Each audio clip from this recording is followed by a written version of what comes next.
Солтүстік Қазақстан облысына шығыс делегациясымен бірге Олимпиада ойындарының жеңімпазы жеңіл атлет Ольга Рыпакова да келді.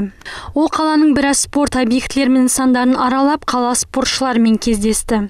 Дене шынықтыру және спорт басқармасының басшысы Руслан Есеналин Солтүстік Қазақстан облысында біраз уақыттан бері спорт объектілері бірінен соң бірі жанданып жатқанын тілге тиек етті.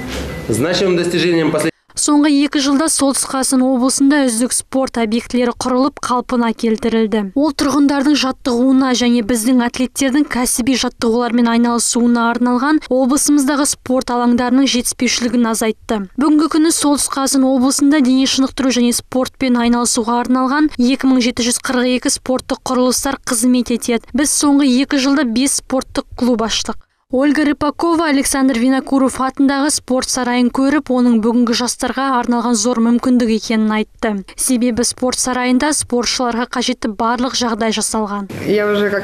Мен бүгін сіздердің қалаларыңыздағы спорт объектілерінің біразында болып қайттым. Маған Винокуров атындағы спорт сарайы қатты ұнады. Себебі бір кешенде спорттың әр түрімен жаттығуға жағдай жасалған. Қарасында спортқа ерекше көңіл бөлініп жатқанын байқадым. Осындай спорт сарайларында спортқа жаңа қадам басқан жастар спортшылармен бірге жаттыға отырып, олардан көп тәжірибе жинақтай алады. Кездесу барысында Ольга Рыпакова бұқаралық ақпарат құралдарының қойған сұрақтарына жауап берді. Ол алдағы уақытта Лондонда өтетін әлем чемпионатына қатысуды жоспарлап отыр.